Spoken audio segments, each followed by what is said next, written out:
It's Tuesday at 12:30, and wherever you are in the world, I hope that you are having a fabulous day, and welcome to the Mindset Michele TV show, where each week I bring you a different extraordinary guest who is here to chat with me and have a discussion about what does it take to create a mindset for success.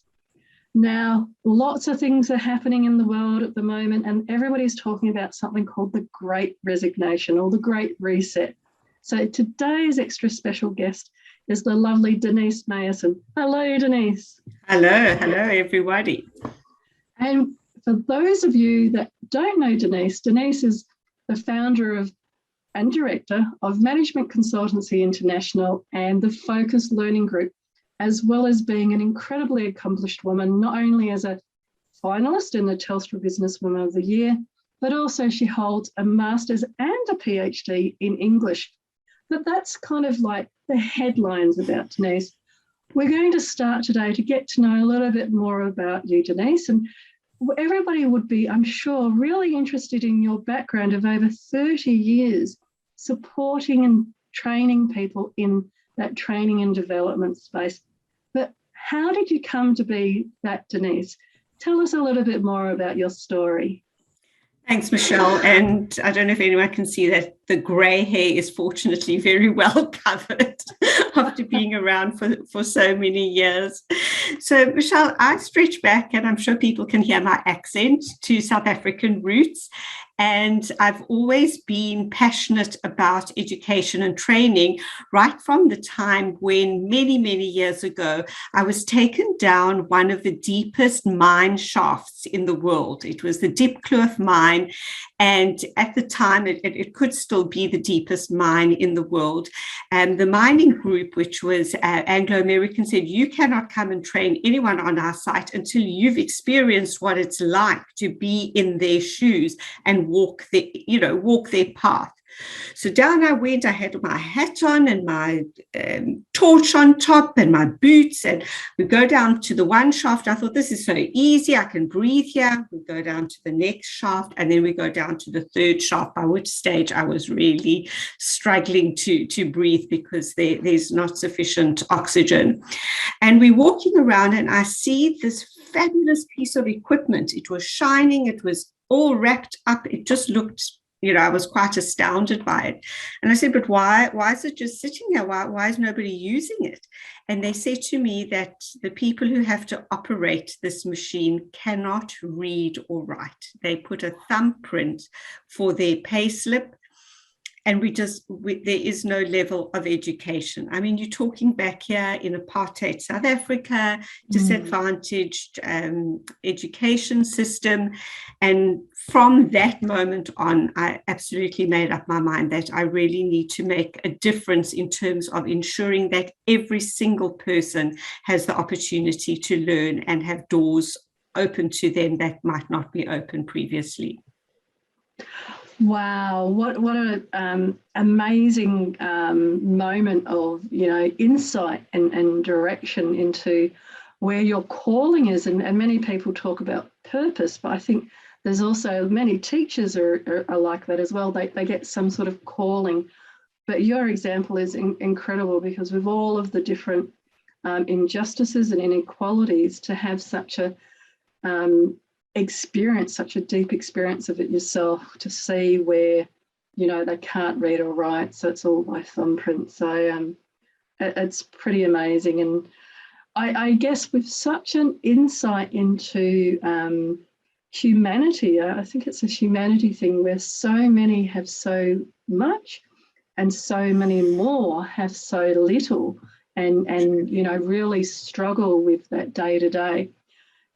I think it gives you a unique kind of insight then into what does success mean to you? Out of all of the different people that you've trained and helped over the years and the different areas that you've studied, what then is what you have defined as success for you? And Michelle, thanks for the great question, because I don't know if it's just one thing, because I think success changes as you progress through your career, through your professional, personal life as well. Because even today, and I do, although my story was South Africa, when I immigrated to Australia, I thought, I'll never see anything like that here. Everyone in Australia is privileged. Everyone leaves school, everyone studies in some way, and it's not the case at all. And very, very sadly isn't the case. So even today, for example, when I attend a graduation ceremony, or I'm talking for people who've graduated with a certificate in business administration or leadership management, whatever it is, I'm crying. They know. They've got to bring me the tissues, because I am so moved that people could put so much effort into their studies to transform themselves, to change their lives, the lives of their family and community, that it's, to me, that's just one example of what success means to me. It's just, I love it. Invite me to graduations and make sure you've got the tissues for me as well, because from my perspective, that is a symbol of all the hard work that I've put towards helping people, whether they're learning in person or whether they're learning virtually, online. There's so many ways now of learning. I love the fact that there's so much that people could experience if they give themselves that opportunity. And I think you've touched on a really beautiful point there about the success being one of those milestones, that education and learning gives you so many more opportunities in life. And for people that, can't read or write, or may have some of the basics, but learning more skills gives them so many more options. And it's interesting that a lot of those lessons and learnings, if you like, are actually so applicable now when we're talking about the Great Resignation, the Great Reset. When I'm working with clients and it's all about digital transformation and this and that, we're looking now at job descriptions where half of the role is done by an AI and half of it is done by a human being. And eventually, there may be no human being in that at all. And so helping people to understand that education and continuing to learn, nobody really has a crystal ball about what job to do in the future, but that ability to keep learning is what, I believe is really important to people. I agree. So with, all of the different accolades and the different backgrounds, I know that everybody is really interested in, and we saw that through the social media prior to the show, they're really interested in hearing from yourself about what would be your tips and your suggestions around building that successful mindset so that you can keep learning, so you can keep being successful and keep your job, your livelihood, your career going at such a great time of change. Yeah. And I mean, there's so many tips. I mean, you could have me on here for next hour and I'd keep going. But I think one of them for me, Michele, is definitely that resilience muscle. And it's definitely, to me, a muscle that has to be exercised, because, we look on social media and you see things that to me are really airbrushed. It's not just the images that are airbrushed. You look at these little slices from people's lives and you think, wow, how successful, they've got the car, and you just don't realize that behind the scenes, nobody's life is as smooth and as pretty as that.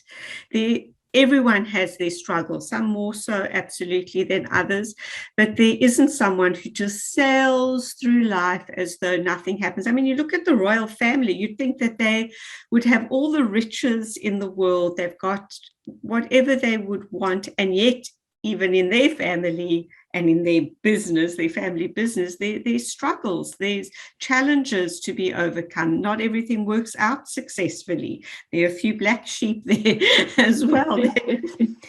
So, one of the suggestions for me, particularly when things get choppy, is that you just hope that there's more up times than down times. And you just, really want to think about every single activity. And I'm sure you give many to your clients and listeners about what can you do to get your self-talk and get yourself through those times when it's just not smooth sailing. And I think that's a great point about resilience, and it's one of the areas that we start as well.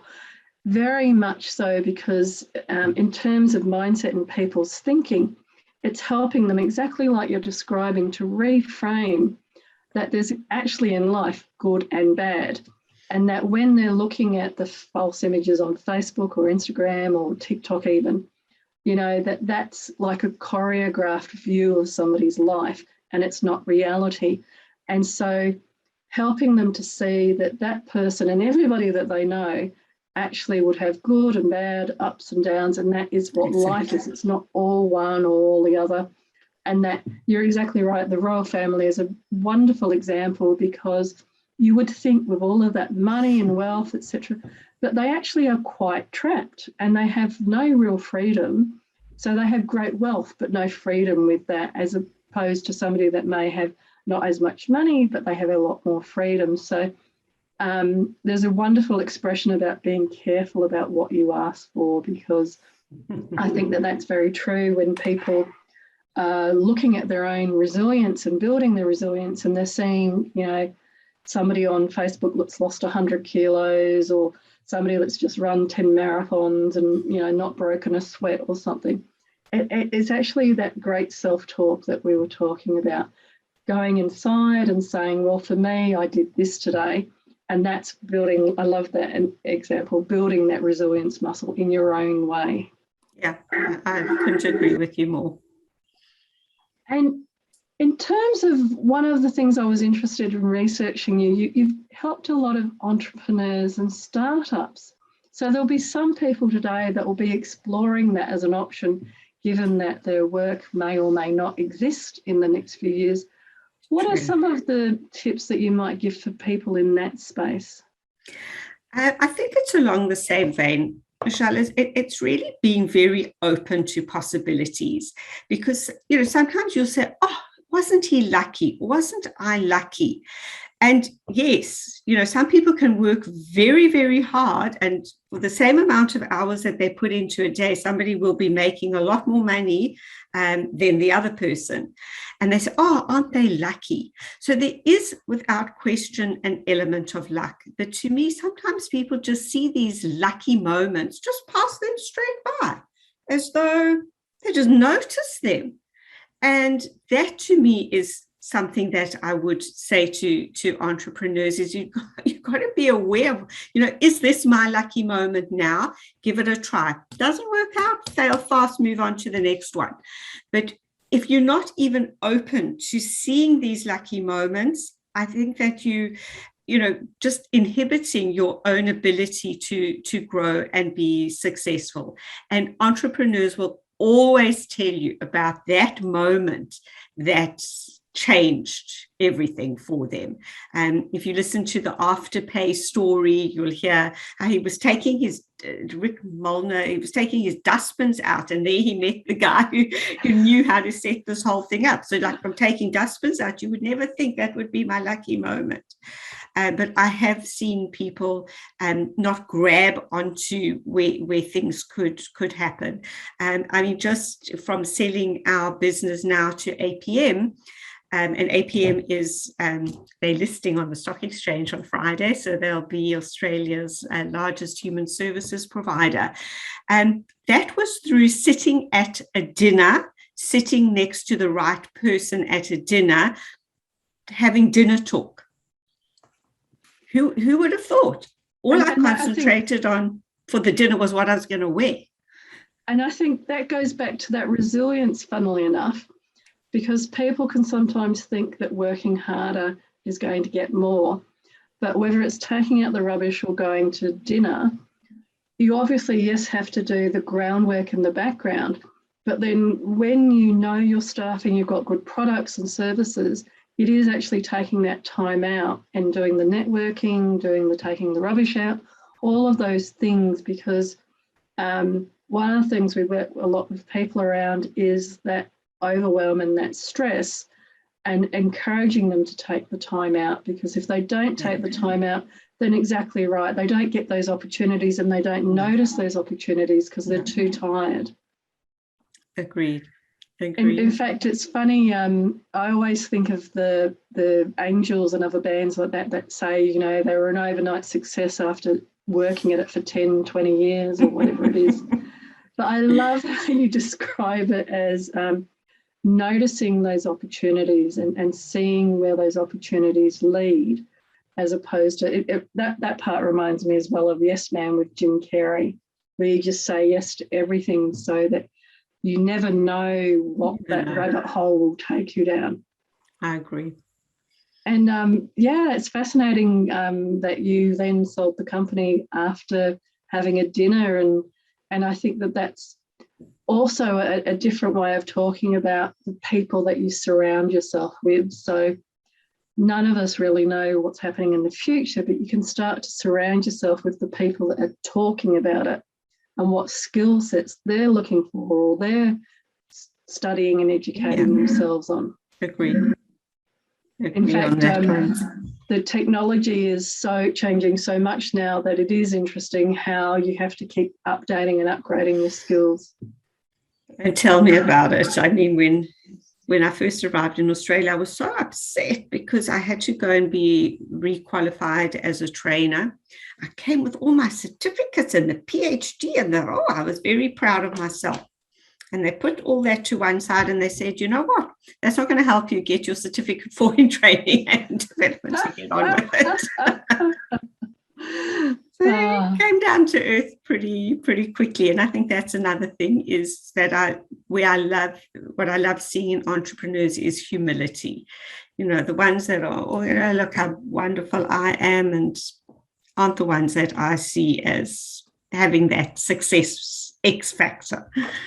It's rather the ones that are very humble and acknowledge that they've had the rough rides, that they've had those lucky moments, that they've in fact also stared into what they call the valley of death, where, the business is just hanging in the balance and something has gotten them through.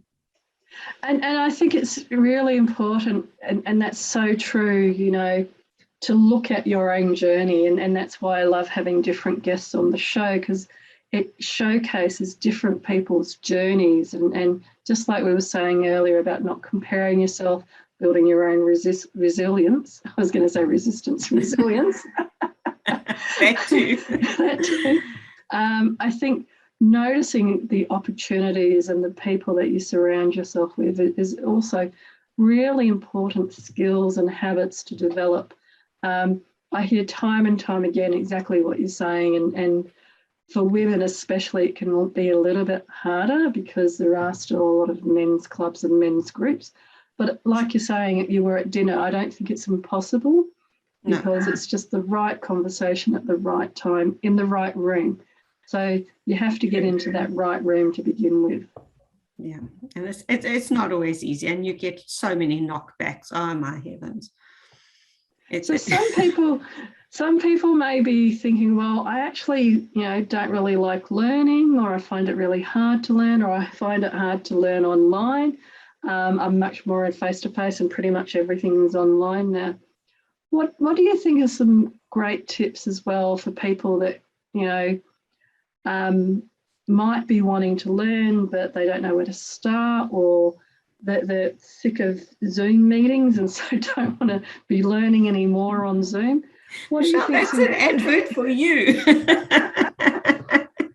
Because I really think that when you are in a quandary like that, just a bit of a coach, just to take that outside perspective, just sets you off on the road. And it's probably swimming around somewhere in your mind, and then somebody just helps you articulate it.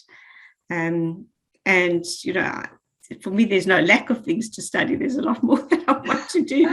But I understand for some people, particularly if you're in a job that you really feel just isn't giving you that satisfaction anymore, you're not deriving any sense of purpose from it. It's sometimes somebody like yourself just seems to categorize it, reflect back, just set people on the path to where they need to be. Exactly, because I guess having been around technology for a long time now, I actually just think of it always as a tool. And so you do have to work with some clients and some organisations around, because they're so in love with the tool that they forget about the people part. And the same with people. Sometimes they fall in love with the tool and they forget about whether it works for them or not. And I think that it's really important. And I actually got this from one of my very first jobs was in insurance. And they actually trained us how to do an insurance quote using a calculator. And being a young lady, I was like, oh, never going to use this, and what a waste of time, and bored. Being young, it was like, oh, yeah, boring old people. And then there was a power blackout, and they didn't shut the store, and people came in, and I had to do a manual calculation using a calculator. And I remember that story too today, because I've worked in organisations now where the server's down and everybody goes home because they can't work. And I think that is so because if they had have had backup systems and people could do other types of work, but everything now is in the cloud. It's not even in a server on the organisation. So I think yes, with training people to rethink and relearn, it starts with, well, what is the actual end goal as opposed to necessarily the tools that you're using? Agree. And I was fascinated as well about the UK Guild, that you were I'll just get this right, that City you were of Guilds, City of Guilds with the UK, that you're an honorary member. So what does that mean, and how did that come about? And that was for helping bring city and guilds into South Africa, because they didn't have any qualification system. So in Australia, we're so lucky we've got the National Qualifications Framework, but there was nothing like that in South Africa. So in order to achieve the dream of helping people open their doors of opportunity, city and guilds came into South Africa, and we started training people in English, in writing their English exams, winning some prizes. So that's how they acknowledged me. Fabulous. So if I ever go into London, I can go along to see one of the offices and they won't charge me. That's amazing. Yeah. It's so, and I'm kind of going down this path for a reason, because I've belonged to some organisations over the years and needed to keep up continuous professional development CPD points. And then still gone into organisations where they've tested and that competency with that organisation has been fairly meaningless. And what it has shown me is that not every organisation or professional organisation is the same. And I think things like that guild is really good. So one of the other tips I'd say to people is to be really clear about the competency of the organisation that you do go and train through, because that's a great example there, where South Africa didn't have a system, so the city and guilds brought that in. And I know the other part about training that people are all interested and fascinated about this morning was the Lego, like serious play. How on earth did you get into Lego? You see, you talk about a chance conversation, and somebody again said to me, oh, our company just did this thing using Lego. Have you heard about it? Lego Serious Play. So I hadn't heard about it, but I researched it. And as it happened at the time, there wasn't a representative who worked in Australia. So I said, okay, I'll be that person. Can I be that person?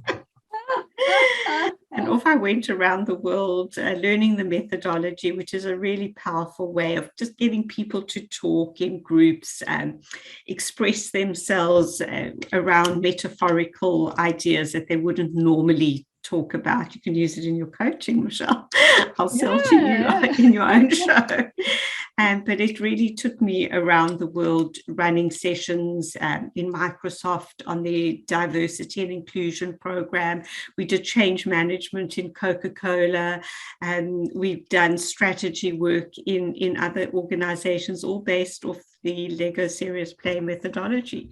So we've been doing it now for 15 years in Australia. Wow. And there's still people who haven't heard of it. So I'm not happy if you're on this on this session and you haven't heard of it. I've come across it before, but exactly there. I actually think that any kind of way to take that playfulness, which is so important for creativity and reframing the mind and reframing how people see it, see things, is so critical. Going back to that childlike state is actually the best way that people learn to begin with. So I have seen Lego used, but it's interesting. I thought it would have taken off like mindfulness much more than it has. And I'm not sure whether it's because organisations don't see the real value in it. Not always. To be frank, it's a hard sell. I think there's also a bit of a fear of what would happen if a senior executive walks past the room and just sees us all playing with Lego bricks. And then, is that a good spend of our budget? And so people get a bit nervous of that. But the outputs and the outcomes of the sessions are amazing. It's funny because, design thinking and agile and all of those buzz and, I've been through total quality management and all sorts of things like yourself through all the buzzwords of the day. But I just kind of think to myself, well, design thinking is what they used to call business analysis, but also the way to get into that state would be using something like Lego. And it works really well with that. Totally agree. As opposed to we all sit in a room and, go through the processes. Talk fest and like 1% of the time is spent with, everybody contributing, and the rest of the time is one person talking. Yeah. Well, mouths win. That's another conversation for another day. But indeed. If we pulling all of that amazing insights and expertise that you have, what would you say quickly then would be the top 2 or 3 tips to learning and developing and preparing for that great reset or resignation? Yeah. I'm hoping with the great resignation as well, Michele, that people don't confuse their job and their role just with all this chaos and this, really unsettled time. If they can sort of split that out a bit and then just assess the role for itself, because I have the sense that some people are confusing the two, and I wouldn't want them to resign and think, why did I leave such a great job, when they look back 6 months, 6 months later. And so just to realize we have been through tough and challenging times, and that shouldn't just be the only factor that impacts whether we leave our job or not. But I think it's also just being so open to different things, not shutting these ideas down too quickly, just giving a little bit of time to explore, because you just don't know where they're going to take you. I think that's wonderful suggestions, because you're so right. I always think it's a little bit like throwing the baby out with the bathwater.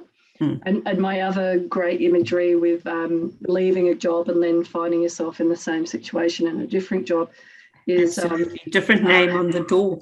Different name on the door. I won't say which member of my family, but they were married to somebody named Karen and got divorced, and then married another person named Karen. And I kind of went, okay, we're just cycling through the Karens in this lifetime. But that can happen, and I think that's a really important point.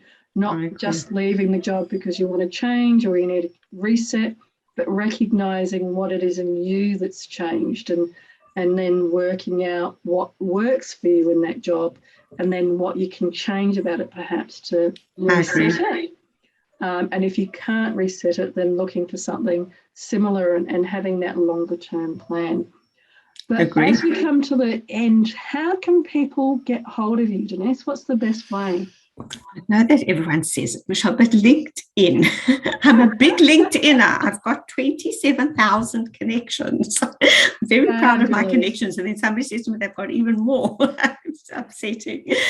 But please, I'm active on LinkedIn, and please reach out to me. I'd love to have a conversation with anyone. I'm very open to questions. If it doesn't take me long, I'm happy to help. Wonderful.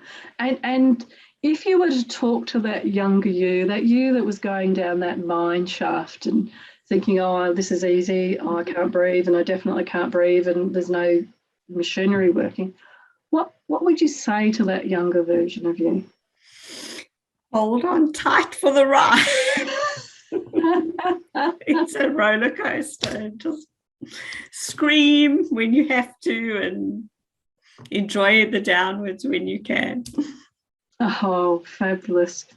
Well, Denise, it's been such an honour and a privilege to have you on the show today. And to everybody watching, I hope that you've got a lot out of the many different ways that we looked at the Great Reset and resignation, and suggestions that wonderful Denise has made around what to look for and tips about what to do coming forward. But thank you for so much for being on the show. Thanks so much, Michele. Love chatting to you. It's been fabulous. Thank you. And so for this week, it's coming to a close. From my heart to your heart, be great, be fabulous, and be you.